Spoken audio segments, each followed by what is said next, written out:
I just think that I knew that I had kind of capped myself with my supplements, and I just really didn't know where to go. And because we had been doing the podcast, I was like, I'm just going to go and have a conversation. Welcome to Breast Intentions, the podcast where we take off the bra of expectations and dive into honest, empowering conversations. We're your hosts, Nadine and Cynthia, two Canadian girls who swapped snow boots for flip-flops in the Cayman Islands. This is your space to feel seen, supported, and a little less alone. So grab a cup of coffee or a glass of champagne and get ready for your weekly handful of truth, wellness, and empowerment. Welcome back to Breast Intentions. Today we're going to be talking to my co-host, Nadine. Just like we did in season 1, we started out putting you in the hot seat. Now it's season 2, going to put you back in the hot seat. But this time we're going to talk about 2025 and the pillars of pause and how all of those pillars for you shifted, changed in 2025 and the decisions you made and how... It was a big year. It was a big year. Yeah, it was. How would you describe 2025 overall? For you, not for everybody. It was a bit of a rough year. Yeah. And I have heard a lot of people actually say that as well. Just from actually evolving with my companies and the podcast. And then from a personal side, it was just the perimenopause, the hormone. Right. I don't want to say that things started to get worse, but things became a lot more in my face. Right. And a lot more apparent. Yeah. So it was, overall, it was a tough year. And I think I was looking forward to the end of the year and going into 2026 and starting new. Yeah. What made you start paying closer attention to your hormones? Well, one of the things, we just have really great healthcare down here. Mm-hmm. And so I know that there's the ability to go and get my labs done and stuff like that. But I just really started to notice a shift in my anxiety. And it's anxiety at night. And so I will lay there and I will replay scenarios and situations and things that people have said. And I cannot shut my mind off. This happened a while ago too, right? Years? Yeah, I did. And then I was on supplements. Okay. That actually just kind of helped me through the perimenopause stage. And I just kind of felt like, oh, this is creeping back. And I was actually at my max when it came to supplements. So I knew that there was a you were taking all I'm taking all the supplements, I'm doing all the things, and then this kind of resurfaced. Yeah. And I'm a very regimented person. I'm maybe what you would call a very boring person, just because I wake up at the same time every day. I like the same types of foods and I like routine. I'm very type A personality. And so when one variable changes my world, it's obvious. Yeah. Right? Because nothing, you were taking the supplements routinely. It's not like, well, I sometimes take them and sometimes I don't. Nothing like that as far as that. Yes. Yeah. And brain fog. Oh, yeah. Brain fog, the loss of words, tripping over my words, Mm-hmm. a little bit of confidence issues because of my words. And I don't think I said it last year, or maybe I had only said it to you, but I was like, I almost felt like I was always just trying to be like, oh, I could just hang on for a little bit longer and then maybe I'll explore HRT and I'll just hang on a little bit longer. Maybe I need to wait for it to get even worse. Right. Kind of thing. Right. From the loss of words and that kind of thing. So not really from an anxiety side, because it just becomes debilitating. Yeah. So that's what it was. Right. Mm-hmm. So you've had your blood work done. Yeah. Tested your hormones. Mm-hmm. Did it match what you were feeling? I guess it's a little bit apples to oranges when you kind of come to that. And it can be in perimenopause too, right? Because when you go get tested might be different than 6 hours later, 12 hours later, a day later.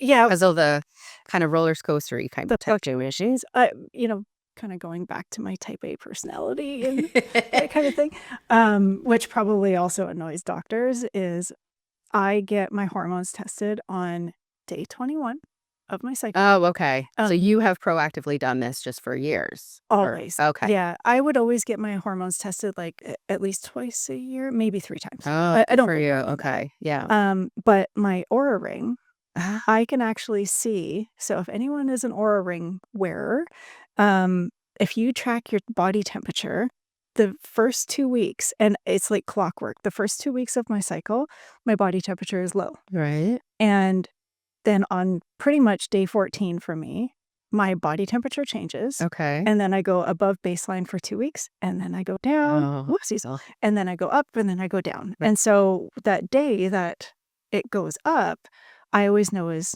ovulation, and then 7 days from that is usually when I go and get my bloods tested, and it's Okay. just is always been like clockwork Right. for me. So when I went, my numbers are always within Yeah. range. Um, but there's a certain calculation that you can do. There's a calculator online. Oh, okay. Yeah, it's called the Omni calculator, and you put in your progesterone and your estradiol, and then that spits out a number for you.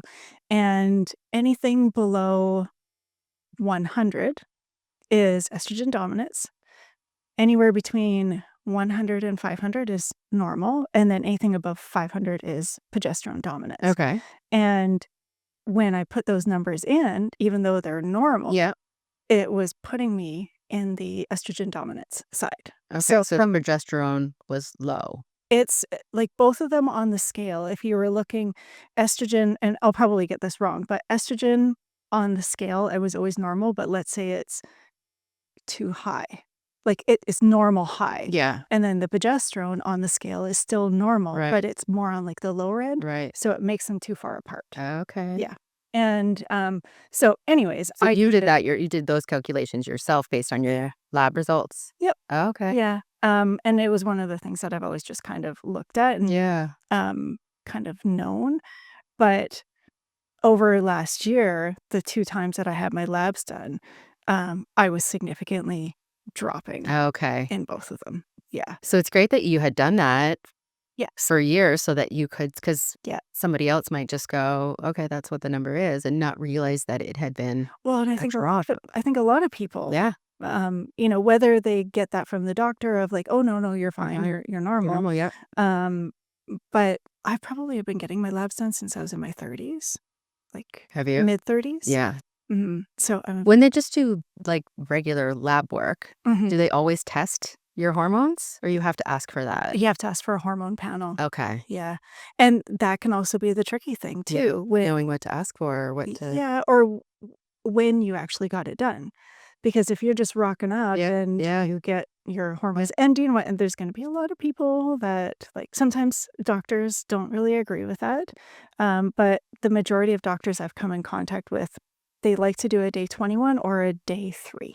Okay. So day 21 basically means like the very first day of your period is considered day 1. So if you want to do day 3, it would be 3 days after Right. that or 21 days after that. So it's not from like the end of your period.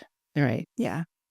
I guess that gets a little tricky when you're into perimenopause and Yes. perimenopause and start missing periods. Right. So Or that's put, why yeah, it's always advantageous to have it done when you are, still having let's a call it cycle. normal. Yeah. And things are like you're having a normal cycle because then when you start to see the changes, Yeah. then you can actually also compare it. So I think kind of going back to your question, hormone wise, I was okay. But I felt like, Well, on the blood work, like yeah, on the number side, you were okay, but yeah, it's more the symptoms yeah, that you yeah, felt like. yeah. And I think a lot of doctors will treat just off of Yeah, a symptoms lot of to, them are now. Yes, yeah, a lot of the ones that we've had on the podcast yeah. have said that exact same thing. Like, They'll treat off of the symptoms. yeah, No, I don't want to say no matter where your bloods are, but yeah, kinda. yeah, Yeah. because what the patient is saying or what we are saying is strong evidence, Hmm. Yep. despite what the numbers might say Yeah. in the normal Yeah. range. Exactly. So, what led you to seek out a doctor and explore HRT or hormone replacement therapy? I just think that I knew that I had kind of capped myself with my supplements, and I just really didn't know where to go. And because we had been doing the podcast, I was like, I'm just going to go and have a conversation. Mhm. And so I went, and then that was when we did like a set of bloods, and comparative to 6 months prior, they were down significantly. Right. Yeah. And so at that point, and I will say, even at that point, I was like, and the doctor's like, I'm going to give you some pamphlets that you could like, go home with. Because you still weren't sure if that's the route you wanted to go? The doctor didn't actually push. Okay. Yeah. It was more like, I'm going to leave you with this information. Okay. I want you to go home, have a think about it, and then get back to me. Yeah. Yeah. Which is great. Yeah. Yeah. It was. I know. For me, I think I just got to a point in the way that I was feeling that I was like, I can't continue living like this. Yeah. Like I was, Yeah. I knew I couldn't. Mhm. Even though like, yeah, from the outside, I might look fine. I just knew in the inside, I wasn't feeling Yeah. fine. Yeah. Yeah. And it was very clear line for me that I was like, yeah, Mhm. I need help. Yeah. Yeah. I need more help with this. Exactly. All right. So when you started you took your pamphlets, you went home, you did eventually start HRT. What was the type that you started? Yes, we haven't so far talked a lot about the different types. Mhm. We But will be. we will be, because there are different types and different methods of Yeah. getting these hormones and Mhm. having them in your body. Again, just kind of rely on what the doctor prescribes and what we're given. But yeah, like let's talk more about the types. I mean, eventually.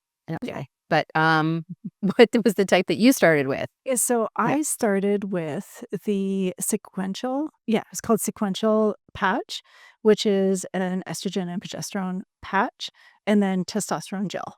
Okay. Yeah, which is, a lot of people don't end up going down the route of the testosterone, but I was perfectly fine with the testosterone side of things. You think there's like, I don't know, stigma against it, thoughts against it? Yeah. Yeah. So I was like, and I will say, I actually get my test results back tomorrow. Oh yeah? Yeah, to see where I'm at, because I'm around like the 4-month mark right Okay. now. So like after, to see how much of an impact, or if an impact has been made. Yeah, Okay. yeah, and what has actually changed, Yeah. and kind of talk about how I'm feeling and that Right. kind of stuff. So the sequential patch, and this was something also that I didn't know where to put it. Yeah. Right. So the pharmacist was like, just put it on your butt cheek. And so I was put on my butt cheek. I just like was having trouble with it. So it's now on like my lower abdomen. But I did question the doctor. I was like, oh, why am I getting estrogen and progesterone in a patch? Like, why am I not getting the progesterone oral tablet? Because that's what a lot of my clients in Canada have. Right. And the doctor just said to me, he was like, well, why would you if you can get it all in a patch? And I was like, fair. Yeah. Like, Right. sure. Yeah. I'll give it a try. Yeah. And so, yeah, that's what I'm on.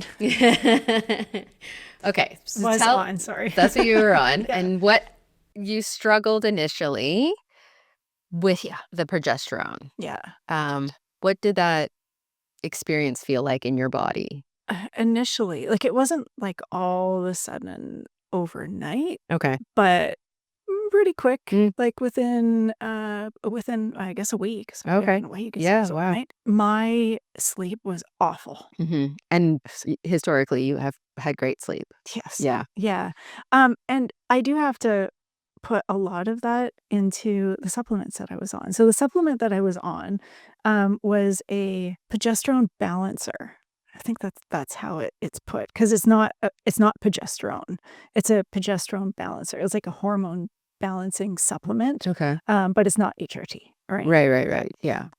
And because it was progesterone related, it put me in, like, it gave me great sleeps. Mm.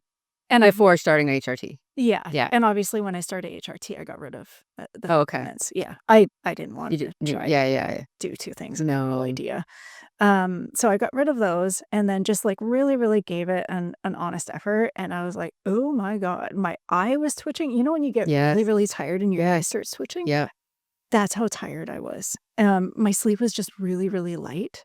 And any noise in the house, immediately woke me up, and I couldn't get back to sleep. Right. I was so tired. Yeah, I right. was so tired. Yeah. And so, I obviously went back to the doctor and Do you, talked and to we, it's from the progesterone. Yes. Yeah. And I can say that with confidence now because I'm on the progesterone tablet, and it's made a huge difference. So, I went to the doctor, and, I think I waited a month, like, I gave it an honest effort, and I went in and, like, my sleep is awful. And he was quite surprised Yeah. because this particular patch works very, very well for a lot of people. Right. And I'm like, "It is not working for me."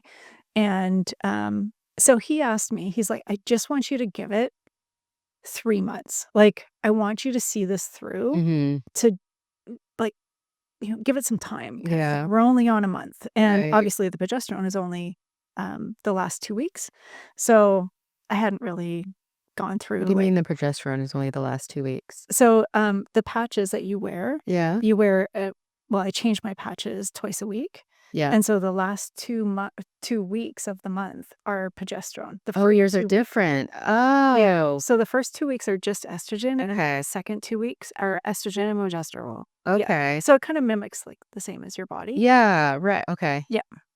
So that was when it was hitting me. Okay. And, so anyways, the doctor was like, I I did, like, I did really say, like, "Oh, this is not good.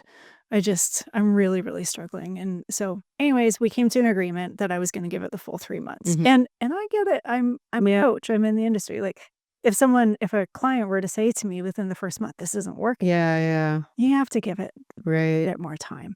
And so I gave it the 3 months, and, I actually did go back and have a chat with him, Mhm. and I was like, "This is not working." Still wasn't working after No, the 3 months. no. And I did my own research, Yeah. and it just so happens that there's a very small amount of women that have a reaction to it, and you get put into, like, fight or flight. Oh, And yeah. and that's what it was, is my heart rate was through the roof at night when I was sleeping.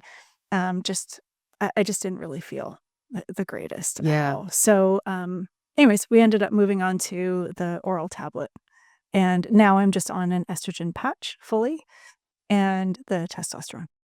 Okay, good. So what changed when you moved? Got back to your Oh, like oh, yes, Yeah. like, I sleep like the dead. Really? Yeah. I don't wake up for anything anymore. It was like night and day change Okay. for me. Yeah. And, I think one of the things that the doctor and I were talking about is I think a lot of people, the reason why it works for them is because they go into the situation with really bad sleep already Yeah, maybe. Yeah. because of the shift in the Yeah. hormones Yeah. and, menopause. Everything. Yeah, yeah. The And night so, sweats or yeah, yeah, anxiety, all the things. yeah. Yeah. But this strange reaction Mhm. is happens to some people. How Yep. how often? It How was many like a people? really, really small percentage. I don't even remember And you're what one of it those. was. Yeah, yeah, and, I think one of the things that I do wanna say, though, is I have heard from a lot of people just over the coaching side of things and even just coming in contact with women, where I have heard the comment before where, "Oh, the patch doesn't work for me, so I'm Yeah. not using anything." Right. And I've heard, yeah, for sure. I've heard people say, "Oh, HRT doesn't work for me." yeah, there are so many different options. Yeah. We just need to be more aware. Right. I had to do the digging myself. Yeah. Which, yeah, I'm very much looking forward to having somebody on to talk Oh, the more about the pharmacist on to talk more about the different modalities. yeah, I guess it might be called there methods. methods. Yeah. Yeah. Because there's lots out there and we don't even know.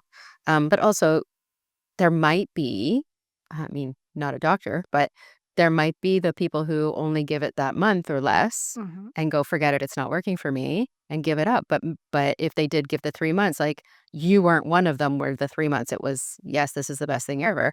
Yeah. But for some other people, it could have. Yep. It could be like, oh, I'm glad I stuck it out past that 1 mark Yeah. or 1 month mark because after 2 months, I was feeling like myself again Yeah. or something like that. Agreed. Yeah. Okay, let's switch to a different side of things, Mhm. like your training and your appetite and your Mhm. energy levels. How did your training evolve this year? Oh, last year? Yeah, sorry, 2025. So, with the HRT, I would probably chalk it up to the testosterone, and I guess Mm. HRT as a whole. It gave me more energy, Yeah. Okay. and it gave me more strength. Um, can you say that it was the HRT that gave me the strength, or was the HRT the one that gave me the energy to go to the gym more, which therefore I gained more strength? Right. Who knows? Right. I don't care. Yeah. I feel good. Well, it's like a Um, chicken and an egg, but like, yeah, how can you physically work out, exercise, train when you feel when you have no energy? Yeah. Even though you feel like you're doing all the right things, you're trying to get all your sleep, you're trying to eat all your protein rich foods. But yeah, if you absolutely are drained and have no energy, you can't I train. I think for me, where I really struggled, and I have heard women say this as well, I just didn't have an appetite. Food didn't really even interest me. Oh, okay. The struggle around dinner at night where you're like, "Ugh, I don't even know what nothing even Nothing appeals sounded to." good. Yeah. Yeah, it changed. Okay. Yeah, Had more of an appetite after and I did, and I think, again, is it what is it? Is it yeah, chicken and egg kind of right. thing? Did Because you had the energy to train more, you were exerting more energy, so then you're more yeah, hungry, yeah. and so looking forward to food and eating. Yeah, And I know. I think even when you think about HRT, kind of think about, like, bright colors and, happiness and, like, kind of feeling like you're walking on clouds a little bit, like, and you feel a lot better when you're on HRT. And so does food appeal to me a Mm, little bit more? Probably did. Like, yeah, I was happier, like, there was less anxiety, that kind of thing. right, which affects appetite for sure. What about training as far as bone density, Mm. muscle and bone density, I guess? Yeah. I continue to still do my regular lifting. Yeah, which We you have for many, many Yeah, yeah. years. I enjoy it. Yeah, Um, definitely because I didn't really have a lot of energy. I wasn't putting in as much effort. Um, and then we just recently had bone density scans yeah. done. And like it was said on the podcast, which you We guys haven't yet. hear We will. Yeah, we at some point, bone density is silent. That's what yeah, he had said, right? Bone yeah. density is silent, and, very true. Mhm. So, a bit with my results, they weren't, like, the greatest, Mm, um, in terms of where my bone density is and where I actually want it, right. and so I now more intentionally lift put a little bit more effort into my Okay. lifting, Yeah, and have changed a bit of my lifts as well, yeah. just Like from going heavier?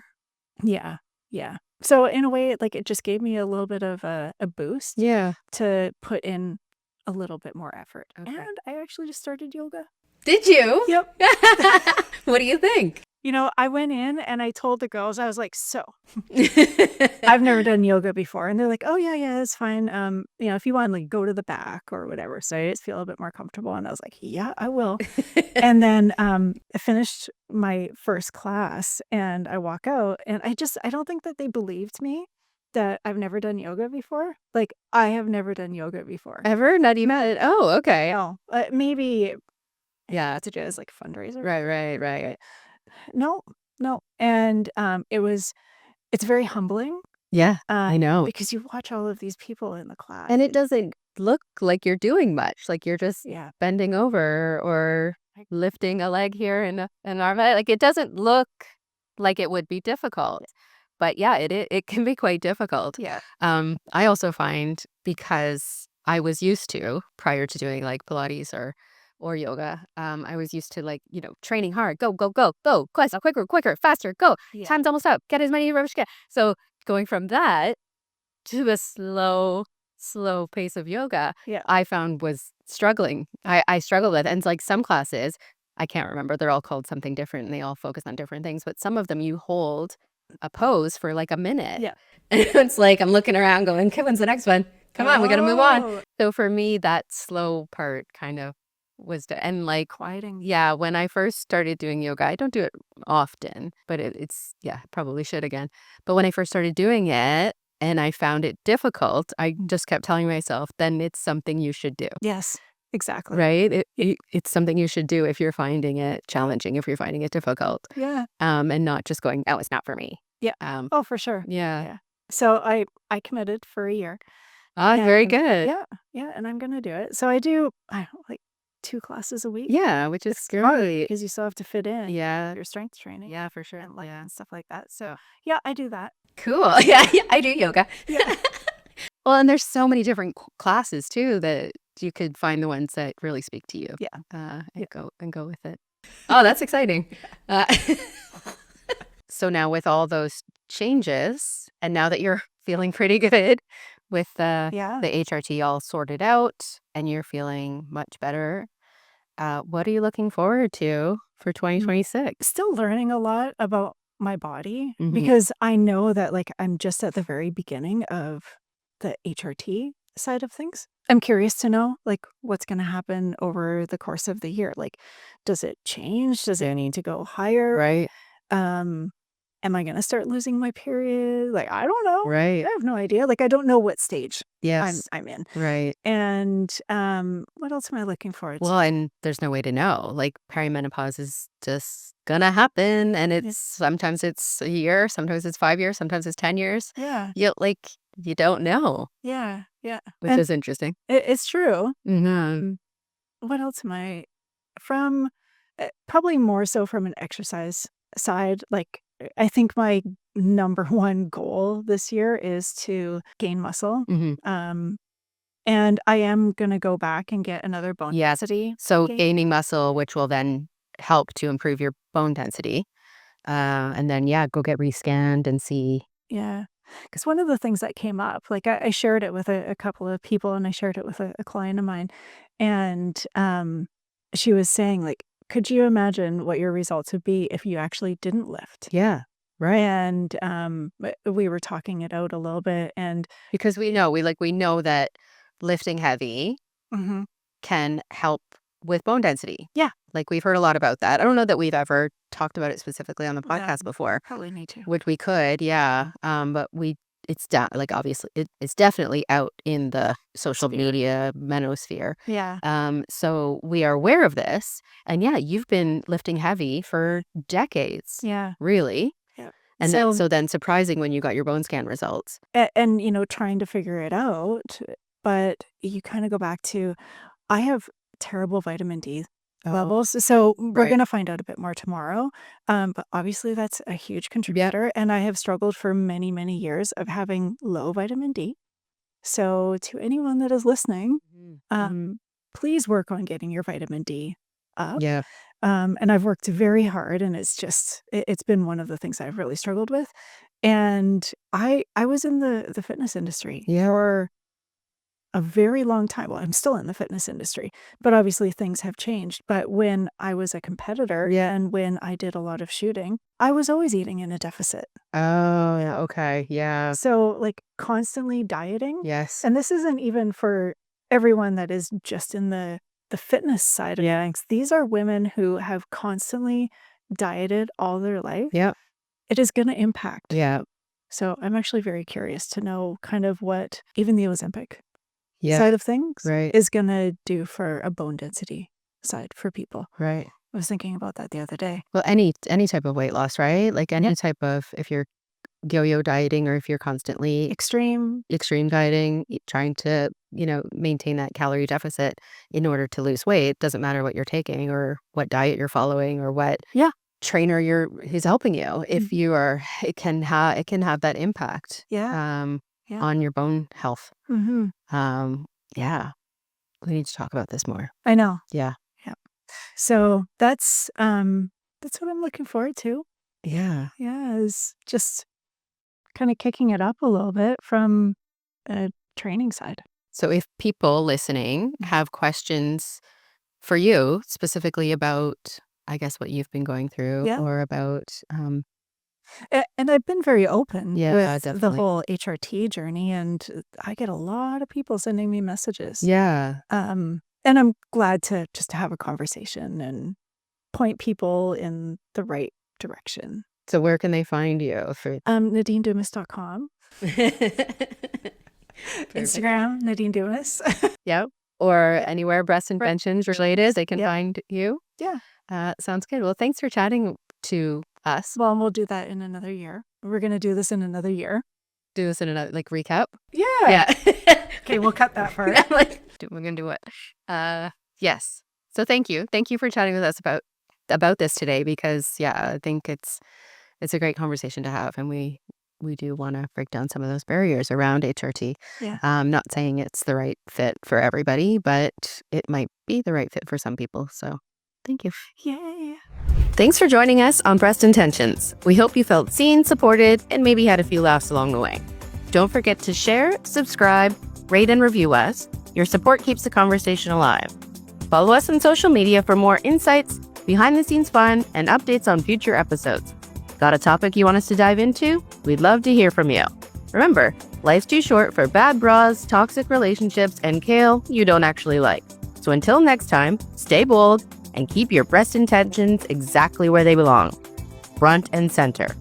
Now go crush midlife, or at least today's to-do list. Cheers!